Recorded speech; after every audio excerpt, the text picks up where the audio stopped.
பண்ணிட்டு இருக்க கொடி பிடிச்சிட்டு இருக்கவங்களுக்குமா அவங்க தான் தற்கொலைகள் அப்படின்றத இங்க நான் பதிவு பண்ணிக்கிறேன்.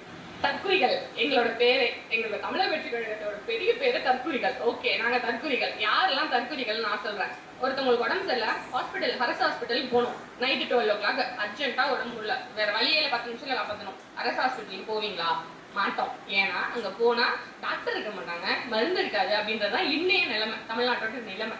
அப்படி பார்த்தோம்னா இந்த மாதிரி இப்போ கொண்டு வந்து ஆட்சியில உட்கார வச்சிருக்கீங்க பாருங்க, அவங்களுக்கு எல்லாம் ஓட்டு போட்டாங்க பாருங்க, அவங்கதான் தற்குறிகள். நாங்கெல்லாம் தற்குறிகளா இருந்து இப்பதான் ஒரு தமிழ்நாடோட எழுச்சியை நோக்கி நாங்க போயிட்டு இருக்கோம். ஓகே, நம்ம இவ்வளவு நாள் இப்படி இருந்திருக்கோம், நம்மள ஏமாத்திட்டு இருக்காங்க, நம்ம அம்மா அப்பாவெல்லாம் ஏமாத்திட்டு இருந்திருக்காங்கன்னு சொல்லி எங்க தளபதி வந்து தற்குறிகளா எங்களை தட்டி வாங்க, தமிழ்நாடு இங்க இல்ல வேற பக்கம் இருக்கு, நம்ம போய் நம்ம அதை தமிழ்நாடு மீட் எடுக்கணும்னு எங்களை கூப்பிடுறாரு. நாங்க அவரோட போயிட்டு இருக்கோம். சோ எங்களோட நேம் வந்து தற்குறிகள் கிடையாது. இவ்வளவு நாள் திராவிட கட்சிகளுக்கு சப்போர்ட் பண்ணவங்களும் இப்ப சப்போர்ட் பண்ணிட்டு இருக்க கொடி பிடிச்சிட்டு இருக்கவங்களுக்குமா அவங்க தான் தற்கொலைகள் அப்படின்றத நான் பதிவு பண்ணிக்கிறேன்.